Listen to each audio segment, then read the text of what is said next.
Linda: مجھے کیا پتا تیرے کمرے کی بتی کا کدھر سوئچ؟ لے، اس نے ٹھک سے بٹن دبایا، بتی جل گئی۔ مدھم سے پیلے بلب کی روشنی آنکھوں میں یوں یکلخت لگی جیسے دوپہر کا سورج نکل آیا۔ میں کمرے کے کونے خدروں میں جھانکنے لگا۔ وہ ناک سے لمبی سانس لیتا ہوا بولا، واہ، یہ میرا کمرہ ہے، اتنی خوشبو، لگتا خوشبو کا طوفان ادھر گزرا ہے۔ تیرے کمرے کی بدبو بھی تو مارنی تھی، تو ایسے بدبودار کمرے میں سو کیسے جاتا؟ مجھ سے اب یہ پوچھ میں اس خوشبو میں کیسے سوؤں گا؟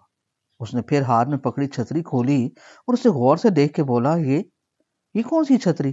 کاسنی پھولوں والی، کناروں پہ گلابی جھالر، واہ، یہ مٹھا بھی خاص، کیا گلابی جالی پہ نگینے جڑے۔ یہ فیروزہ کے پتھر ہیں۔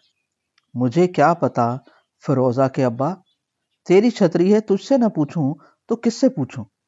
خوبصورتی میرے دوست، یہ بھینسوں بھرا ٹرک نہیں، میری چھتری ہے، تجھے کیا موتی لگے ہوں یا ہیرے؟ بھائی لو پکڑو اسے، میں تو سوتا ہوں، تو اپنا کمبل ہٹا۔ میری رضائی کدھر گئی؟ ادھر ہی ہے، یہ چادر کے نیچے بچھائی ہوئی۔ اچھا۔ اس نے کمبل اٹھا کے ساتھ والی کرسی پہ رکھا۔ میں اور کوٹ اتار کے کوٹ کے بٹن کھول کے اسے بھی اتارنے لگا۔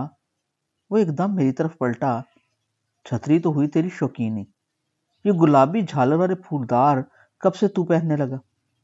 میرا رنگ فک، میری گردن اس کی طرف مڑی، وہ دونوں ہاتھوں سے کھینچ کے الاسٹک پھیلا کے دیکھ رہا تھا۔ وہ کچھ اور کہنے والا ہی تھا کہ میں نے جھپٹ کے اس کے ہاتھ سے اسے چھینا اور پھر اسے پتلون کی جیب میں چڑمڑ کر کے ڈالتے ہوئے بولا، یار لنڈے کا مال تو جانتا ہے، تو نہیں لیتا لنڈے سے چیزیں۔ اچھا بھئی اچھا۔ وہ چادر اٹھا کے کھینچتے ہوئے چادر سے 2 ٹوٹی کانچ کی گلابی چوڑیاں اور ایک سالم اٹھا کے بولا، لنڈے سے چوڑیاں بھی ملنے لگی۔ تو ہٹ، چل میرے کمرے میں، لنڈے سے سب ملتا ہے۔ میں نے اس کے ہاتھ سے چوڑیاں کھینچ لی اور پھر تیزی سے بستر کی چادر پہ ہاتھ مار کے دیکھنے لگا، اور کچھ تو نہیں ادھر؟ ایک بالوں کی پین بھی مل گئی، اسے بھی جیب میں ڈالا۔ مجھے سانس چڑھ گئی۔ آنکھ اوپر اٹھا کے دل میں بولوں، پردہ داری فرما، تجھ سے کیا چھپا؟ اس کا لایا تو خط بھی نہیں پڑھا، باتیں اس وقت بھی تیرے ساتھ کیں، اس سے زیادہ۔ کہا تھا بچانا، اب بچائے رکھ۔ وہ میری ہذیانی کیفیت دیکھ کے سر ہلاتا جائے، ہاں جی، سب ملتا لنڈے سے، یہ لے۔ اس نے بستر پہ ہاتھ مارتے ہوئے بالوں کا ایک سنہری تتلی نما کلپ اٹھا کے مجھے پکڑایا، یہ بھی۔ وہ میری طرف دیکھ کے بولا، یہ تو کوٹ پہ لگاتا ہے؟ ہاں لگاتا ہوں، پھر لگا بھائی، 7 پھول بھی اڑس لے، اور خوشبو کتنی، توبہ۔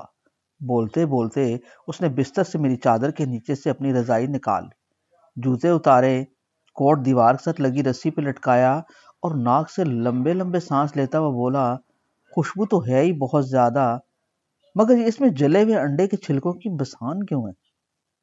تجھے خوشبو کی سمجھ ہے تو نہیں؟ تجھے گوبر میں رہنے کی عادت ہے۔ عادت نہیں یار، آج پہلی بار گوبر میں 4 گھنٹے گزارے بھینسوں کے ساتھ۔ دیکھ میرے جوتے ابھی کھڑے کھڑے باہر صاف کی، برف پہ چل چل کے گوبر اتاری۔ اس لیے تو اپنی ناک پہ زیادہ بھروسہ نہ کیا کر، سمجھے؟